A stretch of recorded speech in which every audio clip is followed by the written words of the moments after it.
Don't repeat my 50-year mistake. Please, don't wait as long as I did to understand what silence can do to a marriage. I am 78 years old. I have been married for 52 years. When I look at old photographs, I see a young woman with soft hope in her eyes, standing beside a man she believed would always feel like home. And in many ways, he was home. We built a house together. We raised children. We survived hard winters and tight money. From the outside, our life looked steady and good. But quiet things began to change long before I admitted it. It wasn't a big fight. It wasn't betrayal. It was distance, small and polite. In the beginning, we used to sit close on the couch. Our knees would touch without thinking.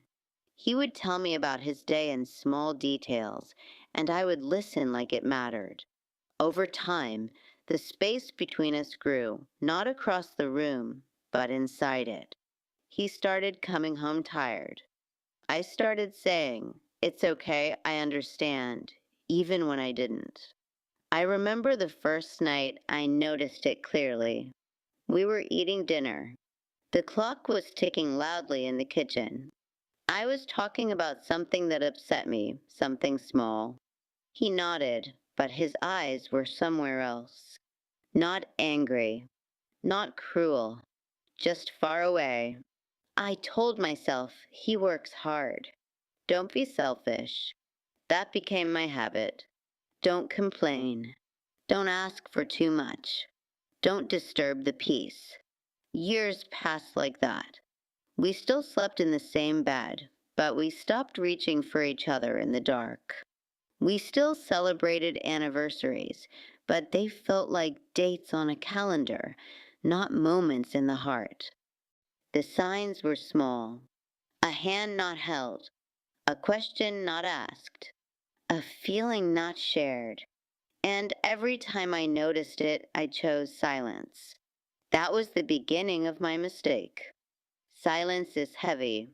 It doesn't shout, but it slowly fills every room. As the children grew and left, the house became quieter. Too quiet. I thought when it was just the two of us again, we would find each other the way we used to. Instead, we lived like careful roommates. He watched television in the evenings. I washed dishes slowly, even when they were already clean. I waited for him to look at me and ask, "Are you happy?" He never did, and I never said, "I'm not." There were moments that still hurt when I remember them. Once I had a health scare. I was sitting in the doctor's office alone, holding papers with numbers I didn't understand. I wanted to call him, but I told myself he was busy. When I came home, he asked, "Everything okay?" I smiled and said yes. I don't know why I lied. Maybe I was afraid that if he didn't react the way I needed, it would confirm my loneliness. I sacrificed things quietly. Hobbies I loved, trips I wanted to take, conversations I wished we could have. I told myself marriage meant patience. I believed enduring was the same as loving, but inside I felt unseen. I would sit beside him at night and study his face. The lines around his eyes had deepened. His hair had turned gray. I wondered if he ever studied mine the same way. I wondered if he noticed how often I swallowed my words. There were days I felt like a ghost in my own home, cooking his favorite meals, folding his shirts, listening to his stories, but rarely sharing my own fears. Resentment grew quietly, not loud anger, but a tired sadness. I would think, after everything I've given, why do I still feel alone? And then I would feel guilty for even thinking that. We were not cruel to each other. That almost made it harder. There was no enemy to blame, just two people drifting without noticing how far. I convinced myself this was normal, that long marriages become practical, not emotional. I was wrong. The moment came on an ordinary night. It was winter. The house was dim except for a small lamp in the living room. He had fallen asleep in his chair, the television still glowing blue against his face. I stood in the doorway and watched him breathe. He looked older than I had allowed myself to see. My hands were shaking because earlier that week I had received medical results. Nothing deadly, but serious enough to remind me that time is not endless. At 76, every year feels like borrowed time. I realized something terrifying. If one of us died tomorrow, we would leave this world with so many words unsaid. I walked into the bedroom and sat on the edge of the bed. The sheets were cool. The house was silent except for the heater clicking on and off. And for the first time in decades, I let myself cry without hiding it. I wasn't crying because he was a bad man. I was crying because I had helped create this distance. I had chosen comfort over honesty, peace over truth. I thought, if I die first, he will never know how lonely I felt. And if he dies first, I will live with regret. That night, I felt invisible, not to the world, but to the one person who promised to see me.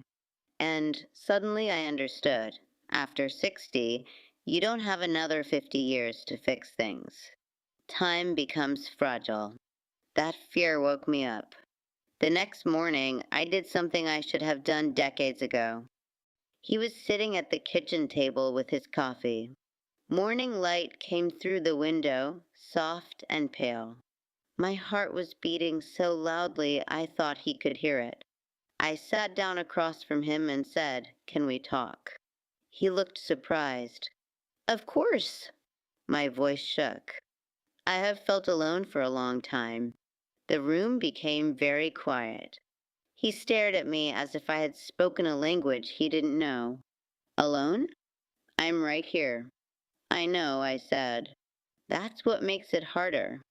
I told him about the nights I stayed silent, the doctor visits I faced alone, the fear of growing old without feeling truly known.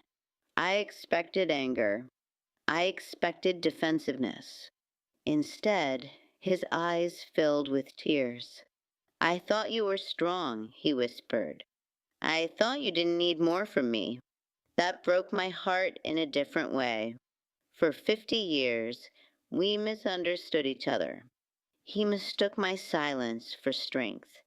I mistook his quiet nature for indifference. We both waited. We both assumed. That morning, we talked longer than we had in years. It wasn't perfect. It didn't fix everything in one day, but it opened a door that had been closed for half a century. If you are over 60 and listening to me now, please understand this. Love does not survive on endurance alone. It needs truth. It needs courage. It needs uncomfortable conversations before time runs out. Do not repeat my mistake. Do not confuse silence with peace. Speak while you still can. Hold hands while they are still warm.